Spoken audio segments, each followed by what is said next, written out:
ma dernière année, moi, je sors de la rue. En fait, ça fait 8 mois que je suis en rétablissement. Donc, je suis allée en thérapie. C'est quand même plusieurs années que j'étais dans la rue puis que j'essayais de m'en sortir, mais c'était pas tout le temps évident. Puis là, j'ai pris les bonnes décisions. Je suis allée en thérapie. Je me suis investie pour vrai. Puis ça fait ça fait les résultats qu'on voit là. Je suis beaucoup mieux. Je me sens bien. J'ai le goût de profiter de la vie. Puis fait que c'est ça ma dernière année. C'est des grosses montagnes. Puis après ça, c'est un peu plus de bonheur. Là.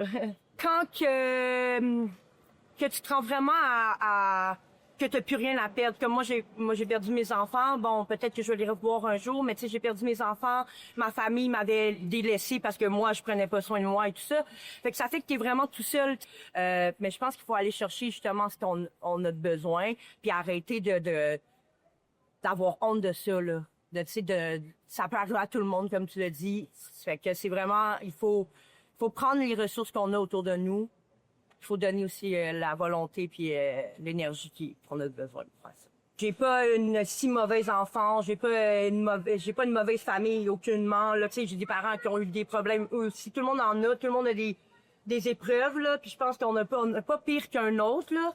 Ça dépend comment qu'on l'a ressenti en fait. Tu sais, moi j'ai été petit enfant brisé là, mais comme là aujourd'hui, j'aime ça d'en rire comme pour dire que même si j'ai eu des blessures en enfance, faut pas s'apitoyer sur son sort, faut dire au contraire, ces expériences-là vont m'aider à passer à travers. Il y a une communauté, c'est un peu une communauté. On le voit quand on se promène, même là, moi, j'habite plus dans la rue, mais tu sais, quand je me promène, je le vois, les gens qui viennent de la rue ou quoi que ce soit, puis ça, c'est pas des mauvaises personnes, là, sont souvent étiquetées.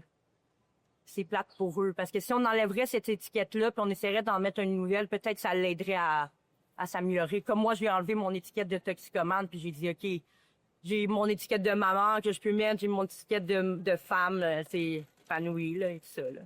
Quoi qui s'en vient? Écoute, la vie me réserve quelque chose de bien, j'en suis sûre. J'ai souvent été dans le mal de vivre, tout ça, mais là, c'est derrière moi, puis maintenant, je veux vraiment juste accueillir les bonheurs de la vie.